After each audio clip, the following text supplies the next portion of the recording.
Napakalaking kumpol ng Colapan, nasa Batangas at bakit hindi kami nakakaranas ng ulan?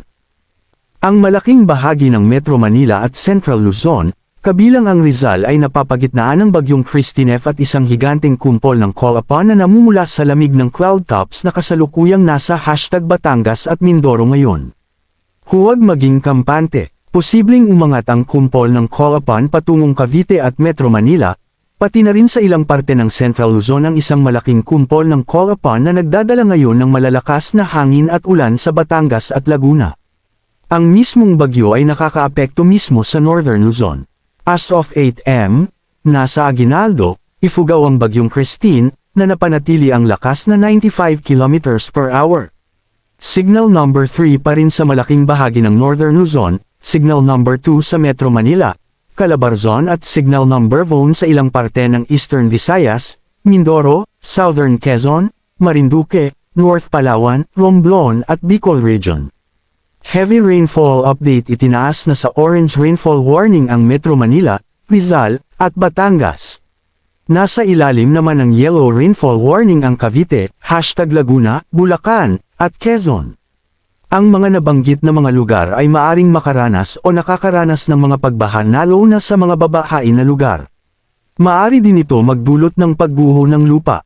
Samantala, mahihina hanggang sa katamtaman na pag-ulan na may paminsang-minsang malalakas na ulan ang nakakaapekto sa Tarlac, Nueva Ecija, Pampanga, Bataan at Zambales.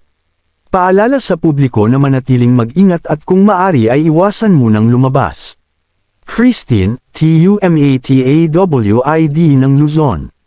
Malaking KUMPOL ng KAULAPAN sa ibaba, MAGPAPAULAN sa Calabarzon at Metro Manila. Nasa bisinidad na ng Tamauini, Isabela, Northern Luzon ang bagyong Christine ngayong 5 am. Buletin ng Pag-asa at napanatili nito ang lakas na 95 km per hour at bagsong 130 km per hour. Nasa signal number 3 ang Southern Cagayan, Isabela, Quirino, Nueva Vizcaya, Kalinga, Mountain Province, Ifugao, Southern Abra, Benguet, Northern and Central Aurora, Northern Nueva Ecija, Northern Tarlac, Northern Zambales, Pangasinan, Lonayon at ang Central and Southern Ilocos Sur. Signal number 2 ang rest of Central Luzon, Calabarzon, except Southern Quezon, Metro Manila, rest of Cagayan, Ilocos Norte, rest of Ilocos Sur, Apayao, rest of Abra. Signal number 1 naman ang Southern Quezon, Mindoro Island, Panay, Guimaras, northern part ng Isla ng Negros, Bicol Region, Samar, Northern Eastern Samar, Northern Leyte, Northern Cebu, Marinduque, Romblon at Northern Palawan. Inaasahang tatawirin ng bagyo ang Luzon ngayong umaga kaya asahan ang masamang panahon sa halos buong mainland Luzon. Inaasahang gaganda na ang panahon sa Bicol Region na unang hinambalos ni Christian. Manatiling nakatutok sa weather balita para sa bago pang update. Thank you for watching. Don't forget to subscribe.